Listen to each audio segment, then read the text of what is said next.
så börjar ett nytt år enligt den kinesiska astrologin. Ett år som spås bli fruktbart och produktivt. Om man ser till Kinas ekonomiska utveckling så verkar ju framtiden rätt ljus. Vi ska nu följa den förvandling som landets viktigaste industristad har genomgått. Det är staden som vilar vid havet, Shanghai.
I think it was Diane Arbus who first said that having a camera is like having a license to go into other people's lives, to photograph people's lives, to go where you don't really belong. Maybe it's commonplace or a cliche now, but I think it's true. It really does open doors, not just metaphorically, but literally. A lot of what I do here in Shanghai involves going into people's homes and photographing daily life inside these apartments and houses. That's one side of this project, but the other side of it is really creating a historical document, because these places are not going to survive Shanghai's vision of its own future.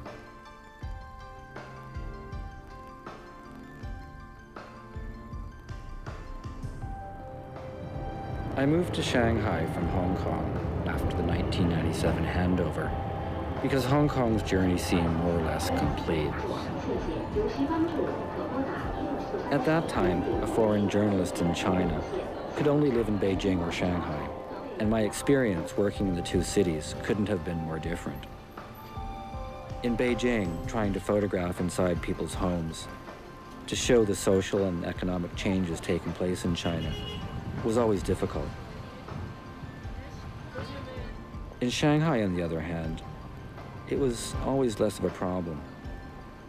Perhaps one reason was because there was still a historical connection to the times in the 1920s and 1930s when Shanghai was a city with a huge foreign population, when there was a French concession and international settlement, when people from all over China and all over the world lived and worked here, and created what was arguably the 20th century's first global city, long before the word globalization was used to describe the phenomenon.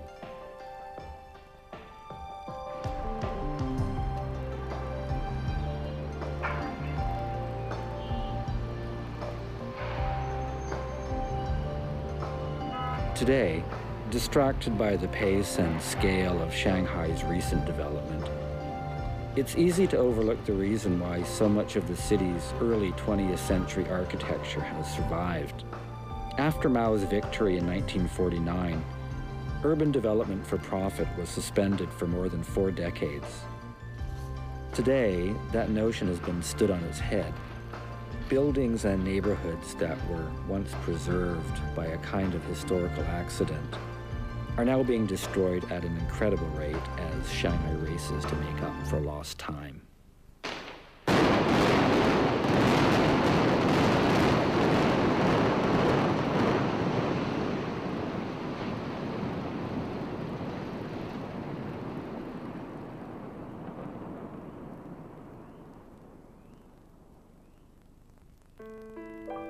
friend of mine first told me about the Yan family house in about 2000.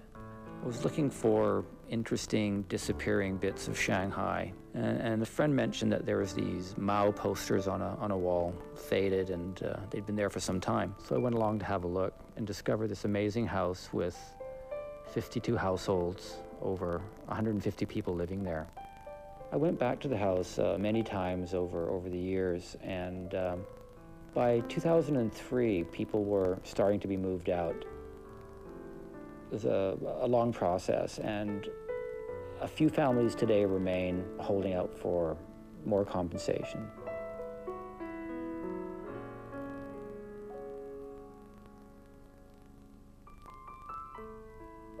And so today, there's a handful of families living there. We don't know when the building's coming down, but it is coming down.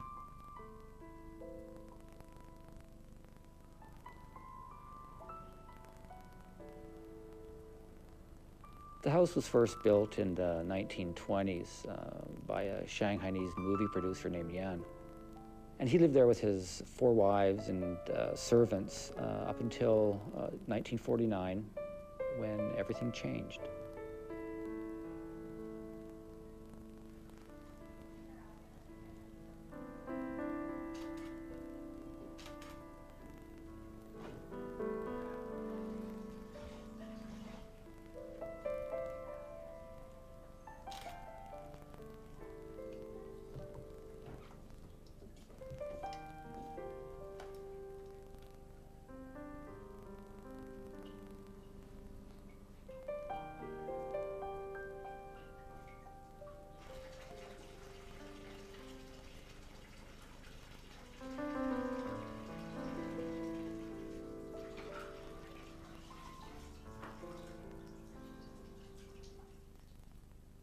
Did she ask her mom to move, but her mom didn't want to move?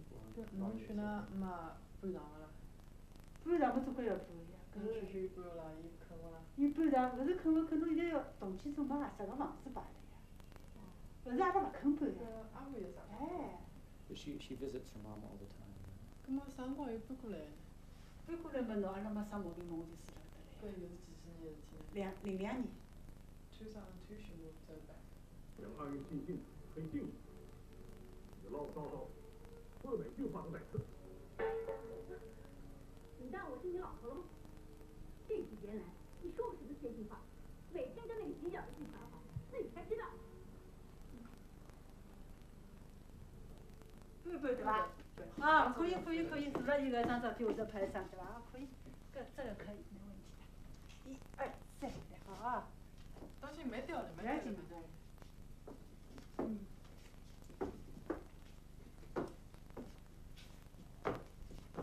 Most of the time I work with an assistant. Her name is Emily. She helps me get into all sorts of places I can't get into by myself. And we just try to look at very ordinary things, basic daily life, what it's like to live in a lot of these old buildings.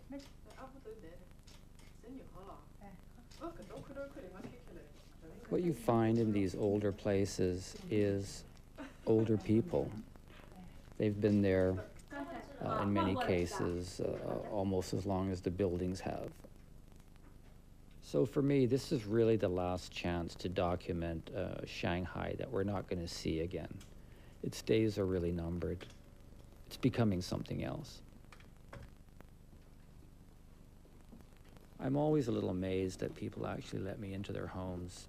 If I do manage to get in on a first visit with the help of my assistant, I'll go back and take some photographs from the first visit as a way of showing I'm there for the long haul, not just for a one-time visit. And the purpose there is to try to get these people's stories, the stories of the homes, the houses, their stories in their own words.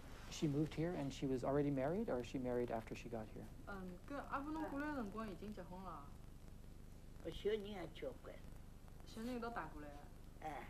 She moved here after she married, and then she brought lots of children here.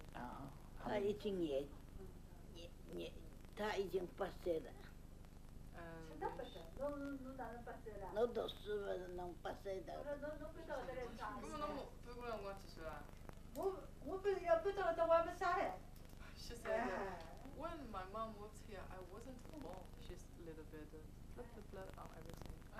Right. Don't have the very clean memory. Right. I just start saying, wow.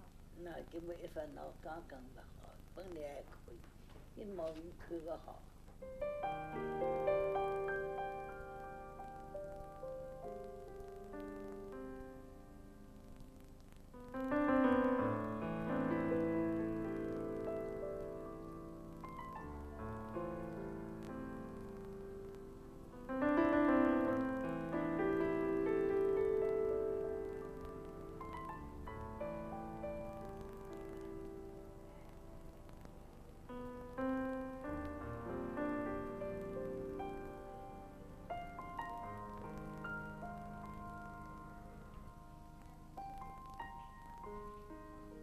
4 families remain out of the original 52 who were living here when I first started visiting.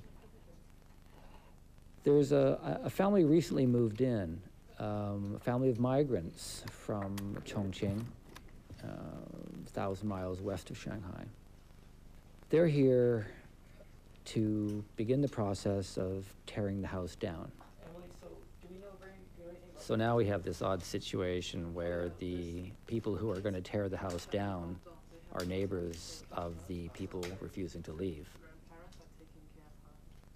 So what's going on? They're here to tear this place down, but everything is stopped now. 那你们现在就拆这个房子啊，拆到一半停下来了，对吧？知道自己要走。停下来，我们在外面住嘛。这里是So they're. That is like a living place. How long have they been in Shanghai? 我们来的时间长，我们早是在93年就来的了。In 1993. 93.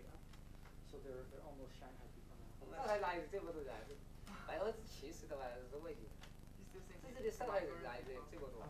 What do they think of Shanghai? 上海的工资嘛比一般的好，冬天是在20多块钱一年。上海嘛最低工资是50啊，工地我收2分钱。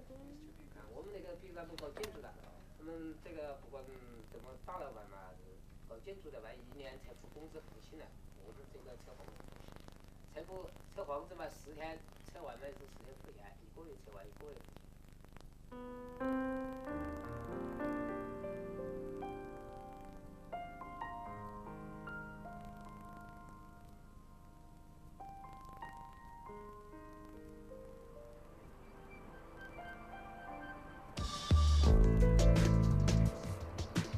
In Shanghai, when people look at my pictures, I tend to get 2 reactions. On one hand, people are glad that I'm photographing this disappearing part of the city and that there's a record being made of it. The other reaction I get is people ask me, well, why don't you show the modern city that we're living in here? Which means the skyscrapers and the bright lights, the international side of the city that Shanghai wants to present to the world.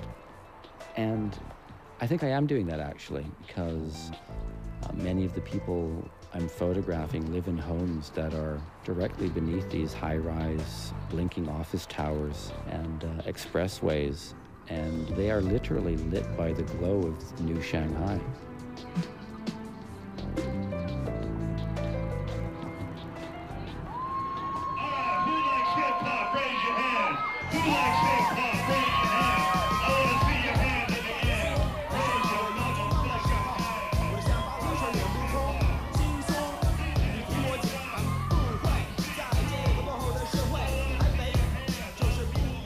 Tony, I met through some friends. He's probably one of the younger people I've been photographing. He's a very interesting character, not untypical of probably any city kid anywhere, really. In this case, in Shanghai, he happens to live in a historical neighborhood, one which is going to be pulled down.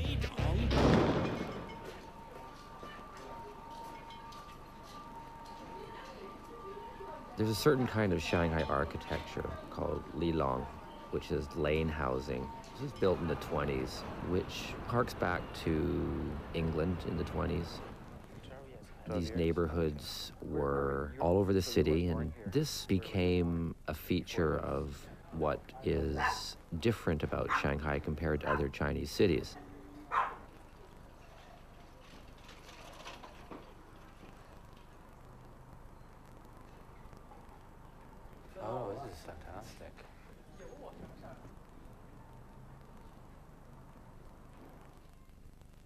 for generations, to be Shanghainese meant to be living this way in these lane houses.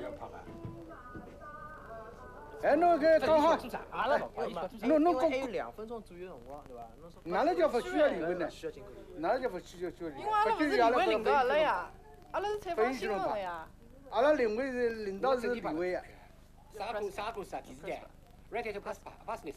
Sorry? I'm ready to press this. Where are you from? Who are you? So just show them we're generous, we've taken in. Yes. We're not working for any business company. 一般都可以个政治啥单位了，合法个弄对。阿拉没单位，阿拉是政府发的证件，阿拉勿为任何商业机构工作。搿侬一个证件侬都要摆辣看看，因为自家阿拉有资金。上市记者让看看，怎么不好拿？侬要拿过去做啥？侬啥体要侬居然对阿拉家有得贴心，葛末阿拉也就弄搿个，啥体要搿能样子做呢？侬居然大家我看我眼睛勿好，真个我眼睛勿好。勿会得拿侬眼神样物事。看好只阿公看晓得伐？晓得阿拉乡勿是为任何商务机构做。哦，搿外交对伐？外交办考大章。伊是美国交流新闻证批所。我意思搿能呢，你拍可以个，你通过拍了张钞票，通过。不过伊搿个从证件高头看呢是合法个，伊并勿是啥个种非法个做法。从证件高头看呢，伊是比较合法个，勿是非法个。Okay, so we're all sorted out there. We'll go back there later, okay? It's just a little too much of a confusion right now. Today, much of Shanghai's lane architecture has been pulled down, almost 2/3 of it. So this also is a very big part of my project, is to document these disappearing, very specifically Shanghainese ways of life. Is it difficult living in this kind of place, in these old houses? Yes. Having toilet. There's no toilet? Yeah, yes, and having to washing room.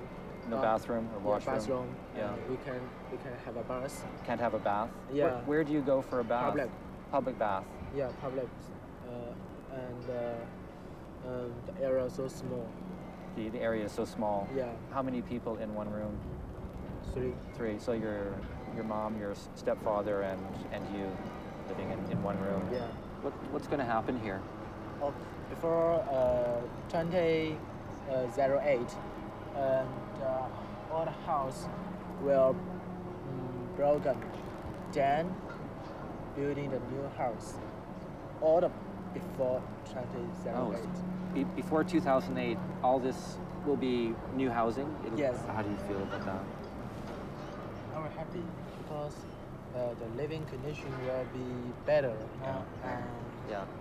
But one day, when it turn down, I will miss. You miss this place? Yes. Yeah. What will you miss about this neighborhood?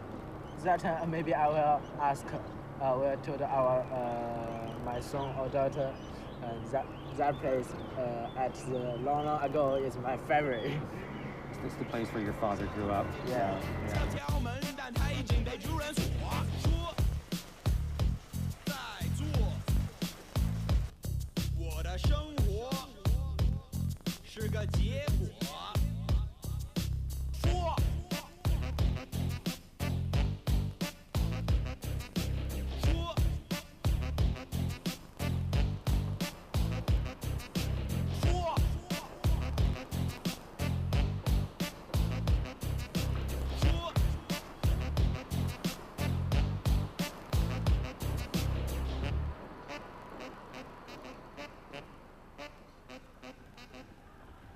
I'm in a neighborhood called Jiabei, which is an old part of Shanghai. I was down here a couple of weeks ago trying to photograph in an old barber shop, and the owner there wouldn't let me, a bit of an ornery guy. So I'm going to try again today, maybe get a haircut, see how it goes today, see if he's changed his mind. I'd really like to do this place because it's hasn't changed much over the years, so it's a nice little preserved piece of Shanghai. So I'm going to try to see if I can do it now.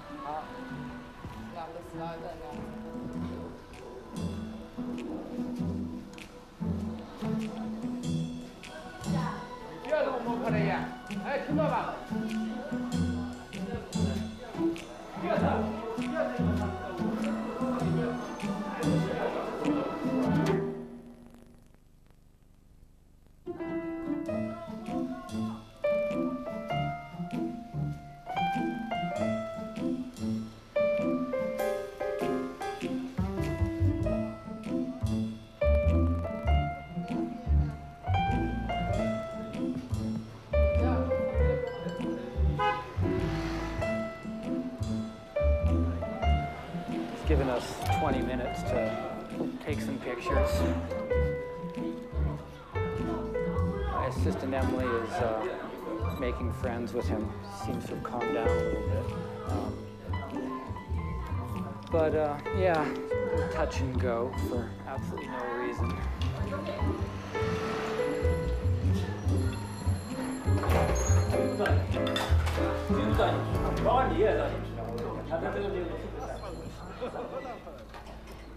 Hello.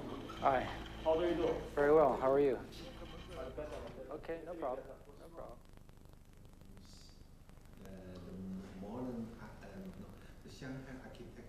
Photographing Shanghai from street level, I felt I was too close to it in a way and needing a wider perspective. So I went to see Professor Zhang Xiling at Tongji University. He is a very progressive and not quite a lone voice, but certainly very sympathetic to the idea of preservation in the city. I'm very interested in how people live, sharing the common spaces. Yeah, the living condition very bad. The conditions are not good. And you can see it hasn't been very minimal maintenance over the years. To me, it's quite interesting because I think, many people in Shanghai live like this actually, even today. Yeah, even today. Maybe still 20%. 20% you feel? Yeah. Interesting. Okay. 10 years ago, we had the statistics about 50% people living in Lilong house. And then about 5 years, about 30%. Do you feel that the pace of relocations and redevelopment has it slowed down or speeded up, or what is the? Now it's slowed down. It's slowed down because the land lease now already slowed down. The land is strictly controlled by central government, and also for the reallocation, the government has to pay more attention to the people's daily life, not just force them to move out. Right. Yeah, so now better than before, but because already about 70 million square meters housing already planned for construction. 70 million square meters. Yeah, so already many land leased for those kind of construction. Sometimes when we would like to preserve a building, and then the real estate company will soon demolish it. Because if this building listed for preservation, for the real estate development, they will meet some difficulties. Right. So we want to preserve it, but they want to demolish it. Right. This is near Huashanlu, and this is kind of typically what happens. I'll come up to a building and photograph the exterior, and then start doing some closer details. Do you have the address of this building? Yes, I do. I'll show it to you later. Then you see this beautiful stained glass ship window. Spanish style. Yeah, good. And also with Art Deco. Yeah. Influence. So, and it's just used as a shelf on the inside. Yeah, we have to go there. Yeah. Maybe we can put it in the list for preservation. Great. 2 years ago, we founded some buildings, and the government would like to demolish that. And then we struggled for the preservation, and finally we got success. Oh, great. Yeah. You must make a lot of people unhappy. Yeah. But also some people are happy. The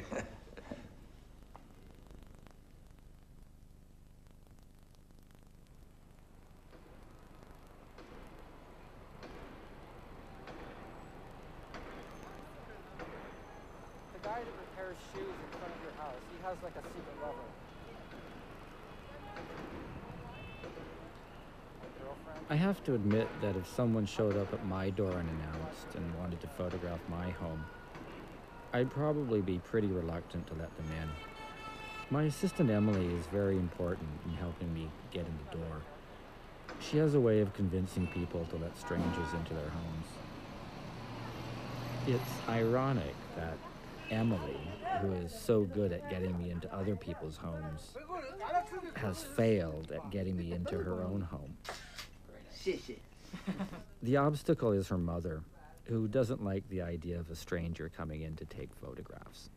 Yet Emily and her family are not immune to the changes taking place in Shanghai. They've just learned that their neighborhood is also coming down. Perhaps now her mom will let us in, since the days of this neighborhood are numbered. I need a tripod, Emily.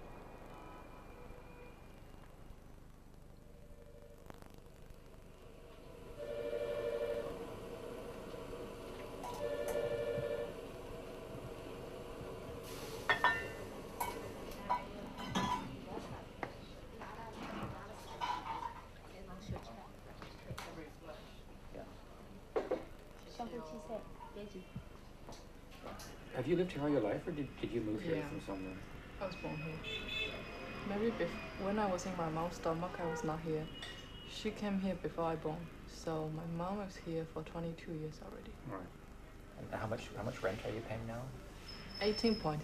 18.6 kwai, so it's about a little over $2 US a month. So what's going to happen to this neighborhood, though? It's going to be torn down, isn't it?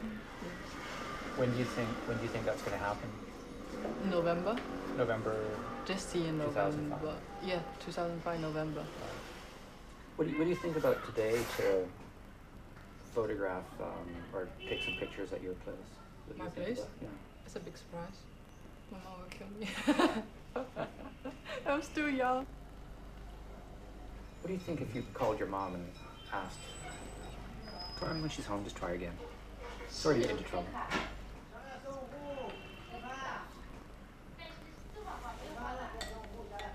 Ma, lo li sa. Lo pe de lo se do lo da chon na. Yi jo sa ne la bang yo ge sen sa da de le gan da la发照片。我晓得呀，伊叫我当时丢了门了呀。记住了是啦。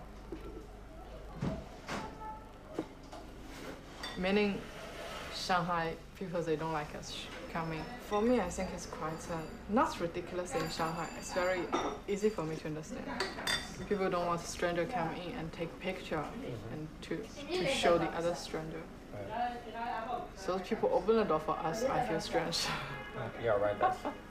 That's not the exception, but it's always kind of a mystery why we're lucky enough to get into some places. It's true. But I'm a lucky star. you are. You are indeed.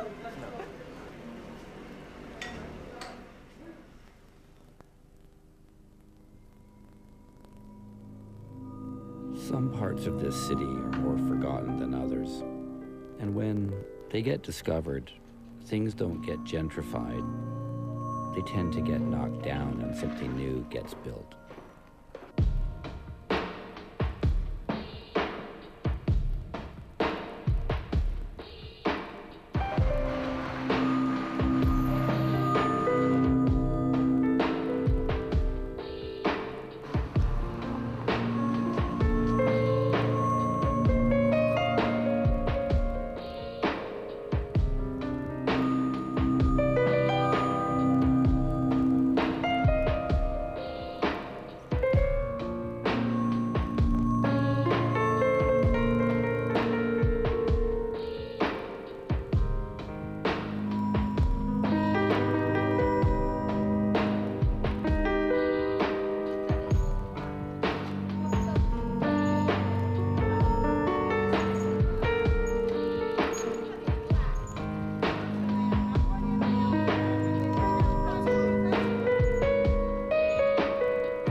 Most of the pictures I take in Shanghai are taken at night or at dusk. One reason is that twilight seems appropriate somehow for the parts of the city I'm photographing. And there's also a technical reason. At that time of day, you tend to be able to see both the exterior of the places and the lit interiors of the apartments at the same time. The interiors sort of glow, sort of a ghostly feeling sort of a phantom kind of look at the city, which I think suits the project, suits what I'm trying to do.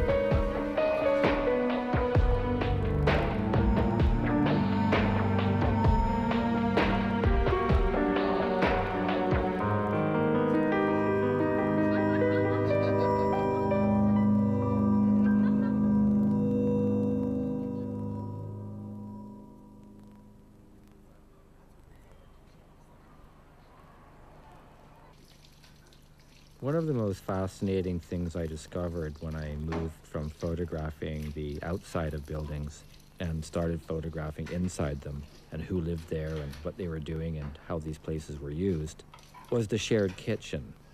This really is a typical Shanghai way of life, sharing these spaces with other families. And this communal way of life is definitely on its way out.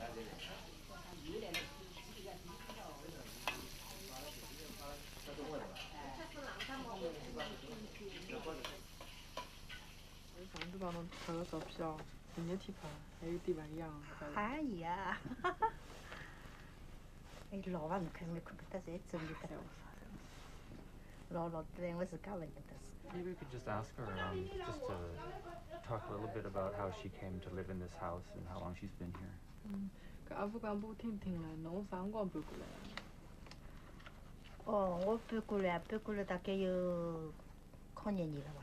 About 20 years she moved here.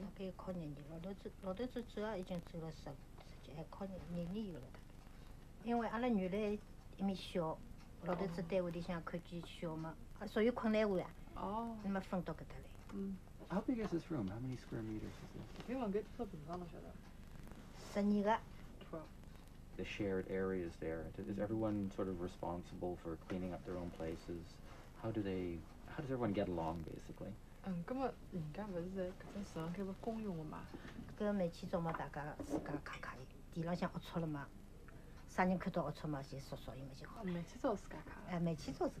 She's been living in this neighborhood for 20 years. Does she feel the neighborhood has changed a lot?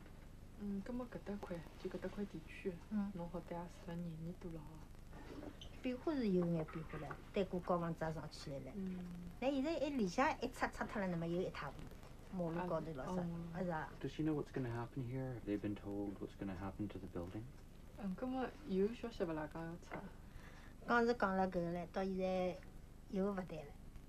Has been talking this house will be tearing up for a long time, but now people stop talking that, so no more news about the future of this house.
It's not just the residential neighborhoods that are being torn down. The workaday, industrial parts of Shanghai as well are being transformed. Shanghai's fortunes were determined by its place on the river and its access to the sea and foreign markets. Commerce, trade, that's what made it what it was and makes it what it is today. Today, it's still possible to see the workaday parts of Shanghai along the river. But this is something that's going to change, and it's changing fast.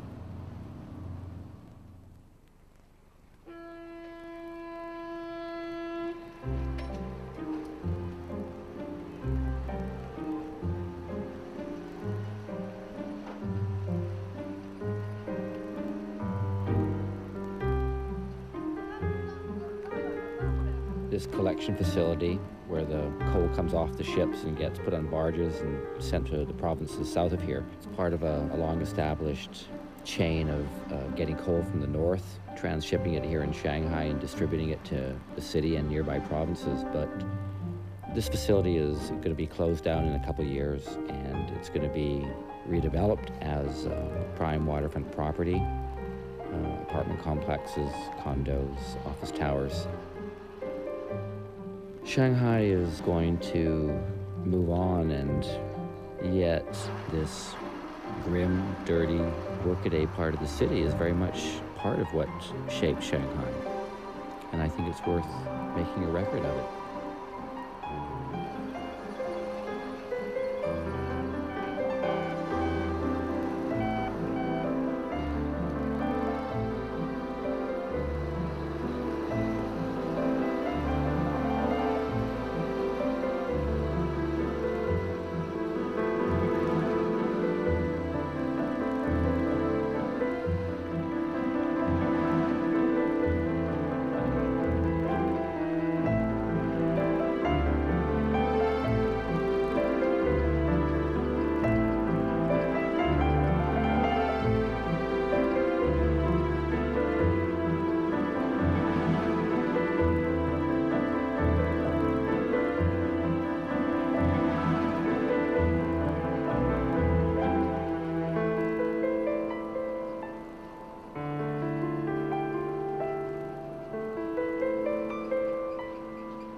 had an assignment for Time magazine to photograph the new suburban developments in Shanghai, these new towns sprouting up on the edge of the city, many of them with European themes.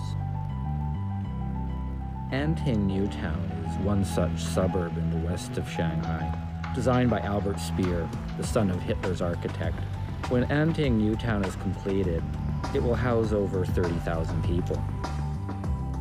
Apartments there start for around $60,000 for a one-bedroom apartment, which is about 20 times the normal salary of your average young urban professional in Shanghai.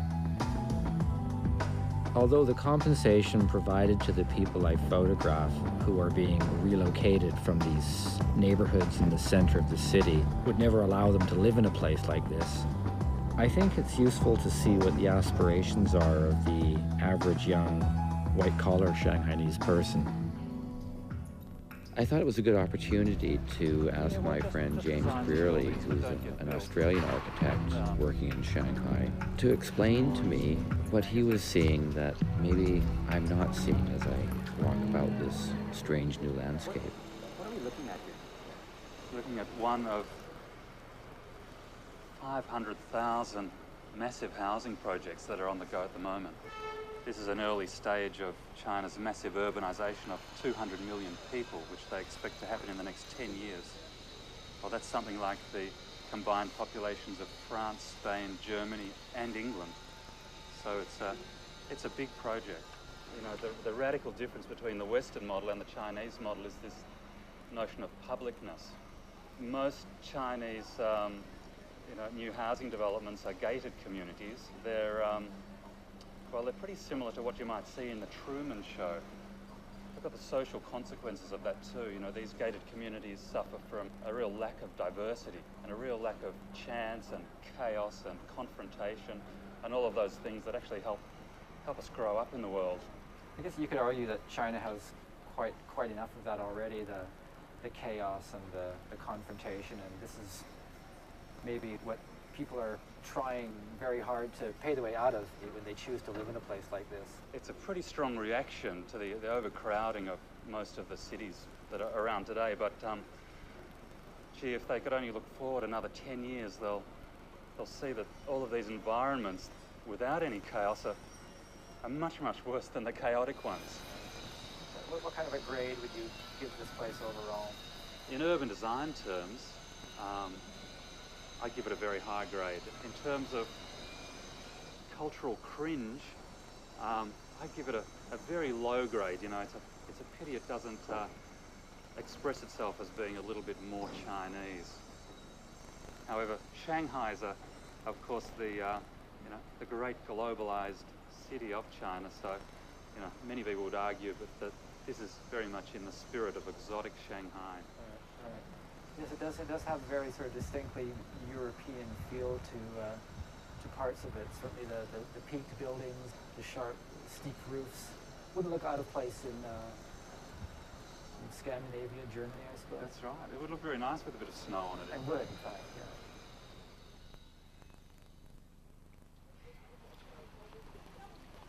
When people get moved out of the city center and their neighborhoods get redeveloped, they end up in places like this. In 1995, this was the edge of the city. The people in this suburb were moved here during Shanghai's first building boom in the mid-1990s. People getting moved out of the center of Shanghai today are still being relocated to the edges of the city. The difference is that today, the edges of the city are 50 kilometers away. Emily was coming out here to visit an aunt and cousin, and so I decided to come along and have a look. Even though it was only 10 kilometers from downtown, it looked like any other Chinese city.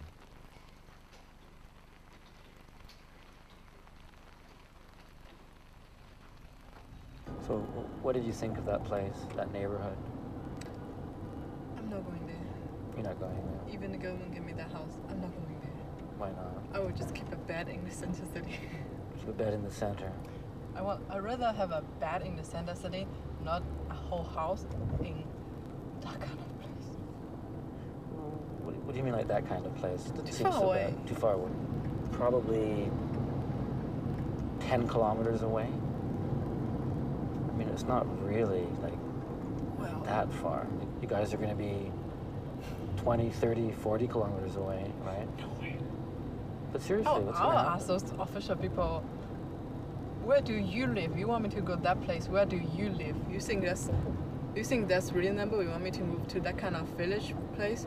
Why should I go far away? And my location now is much better than your location, and why should I go worse than you? What are you thinking? You come here to make my life better and not worse. Why you want me to go so far?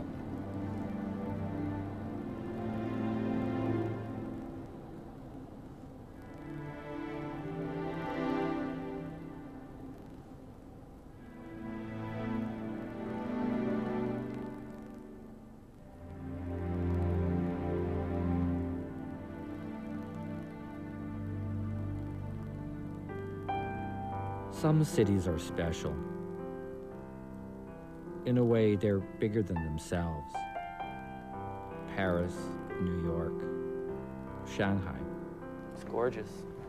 Shanghai was formed in the 20s and 30s, this idea of Shanghai. You come out here in the... And there are very few people left who can come from across time and tell what it was like to be there then. The edge of the city in those days? Alfonso Chu is one of those people.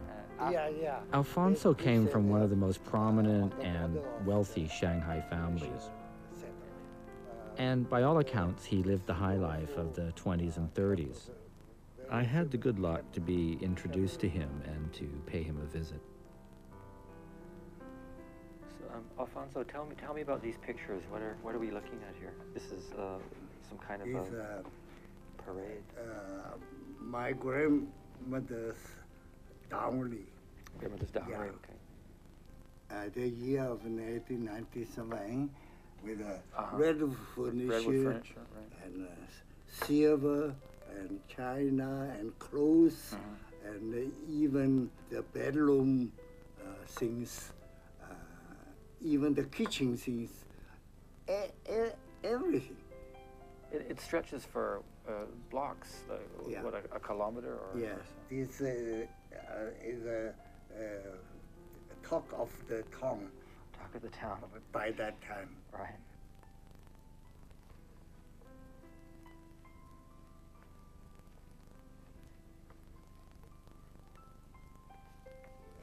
That's my own car. That's your car. And 1939 spring. Yeah. What kind of car was that? A French car, Renault. Renault. Oh. Renault. Tell me about your debutante party again. Yeah, that picture.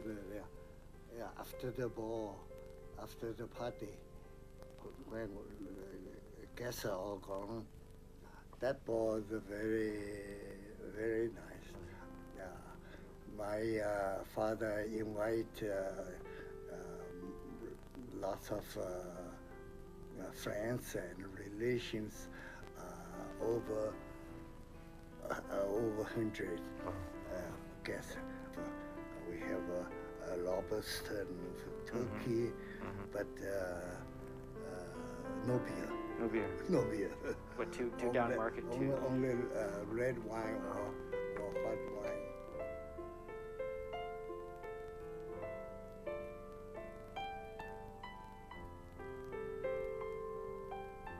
There's one album here, and before you had many other albums? Yeah, they all been the red guard.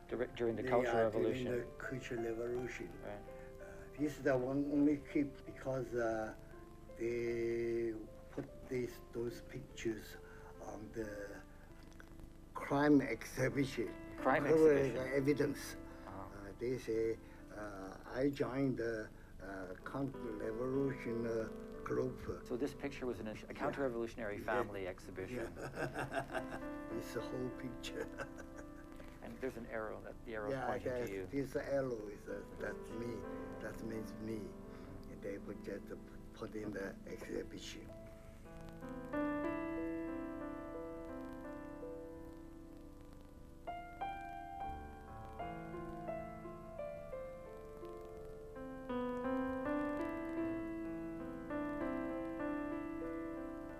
After 1949, Alfonso's family paid the price for their prosperous years as capitalists in the 20s and 30s. They were branded as counter-revolutionaries, stripped of their wealth, and Alfonso spent time in prison. Now, years later, Alfonso invited me for a walk on the Garden Bridge, which his family had built in the early 20th century. Some coppers for the coppers? Right, pennies. How we can take money on the free ferry bridge? You know, what year did this? What year was it built? That bridge is 1907. 1907. Wow. Finished the bridge. And it's a beautiful bridge. Yeah. It's a classic Shanghai landmark. In the early of 20th century, this bridge is supposed the symbol of Shanghai, like TV tower. Like the Pro Tower now, yeah. That time, the talk about Shanghai, talk about this bridge, yeah.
When I photograph Shanghai, I think I'm trying to answer the question, what is this phenomenon called Shanghai?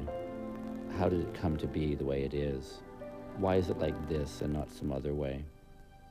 Westerners in Shanghai feel a certain connection with the place because it was founded by Westerners, and there's many traits of the city which Westerners understand and identify with.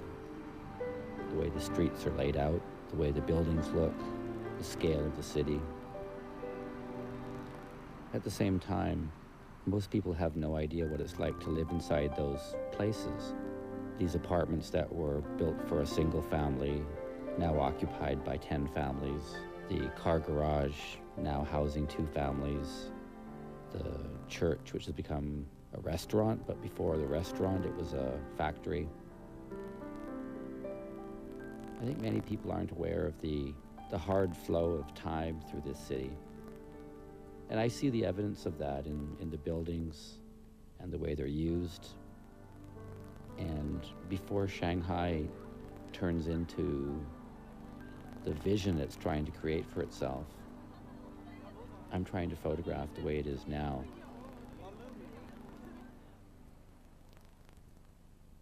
In these old lane neighborhoods, everyone knows everyone else's business. Emily's is one of the oldest in the city center. It's a working class neighborhood, and people are sensitive about how it's going to look when seen by a foreigner. That's why Emily's mom has refused to let me into her house, which means I've drawn the short straw in terms of photographing one of Shanghai's oldest neighborhoods. So I was really surprised when word came back that Emily's mom finally agreed to let me take pictures in her home. I don't know whether it suddenly hit her that her neighborhood was coming down, or maybe she was doing it for Emily's sake. I don't know. But then again, I don't know why anyone lets me in.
In Beijing, trying to photograph inside people's homes to show the social and economic changes taking place in China was always difficult.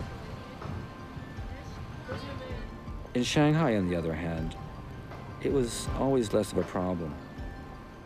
Perhaps one reason was because there was still a historical connection to the times in the 1920s and 1930s when Shanghai was a city with a huge foreign population. when there was a French concession and international settlement, when people from all over China and all over the world lived and worked here, and created what was arguably the 20th century's first global city, long before the word globalization was used to describe the phenomenon.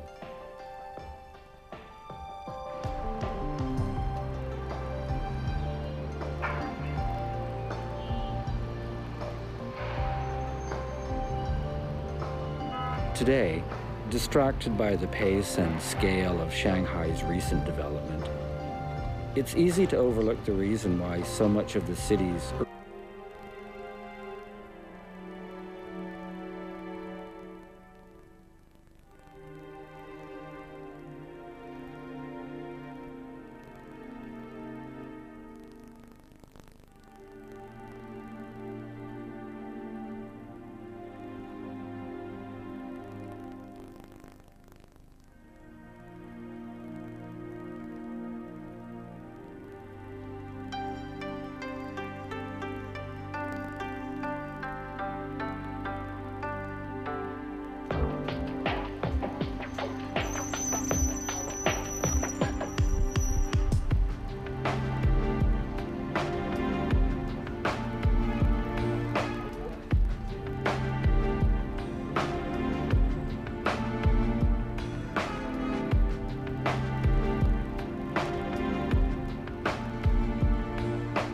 I think it was Diane Arbus who first said that having a camera is like having a license to go into other people's lives. Early 20th century architecture has survived. After Mao's victory in 1949, urban development for profit was suspended for more than 4 decades. Today, that notion has been stood on its head. Buildings and neighborhoods that were once preserved by a kind of historical accident are now being destroyed at an incredible rate as Shanghai races to make up for lost time.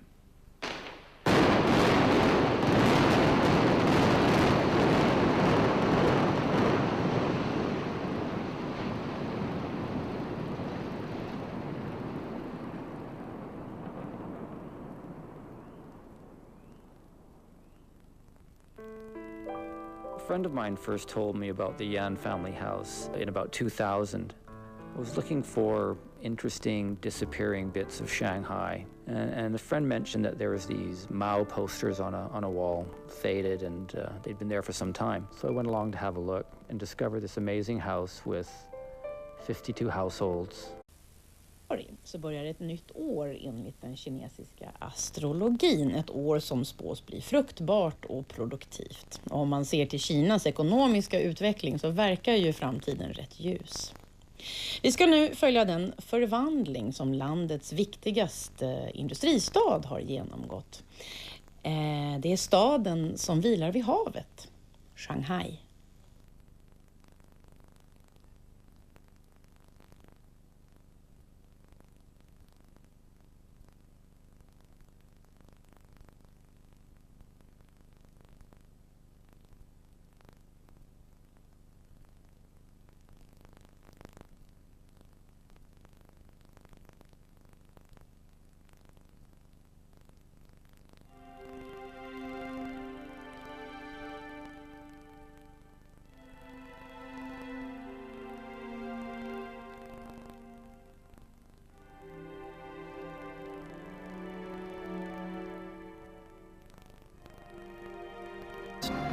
To photograph people's lives, to go where you don't really belong. Maybe it's commonplace or a cliche now, but I think it's true. It really does open doors, not just metaphorically, but literally. A lot of what I do here in Shanghai involves going into people's homes and photographing daily life inside these apartments and houses. That's one side of this project, but the other side of it is really creating a historical document, because these places are not going to survive Shanghai's vision of its own future.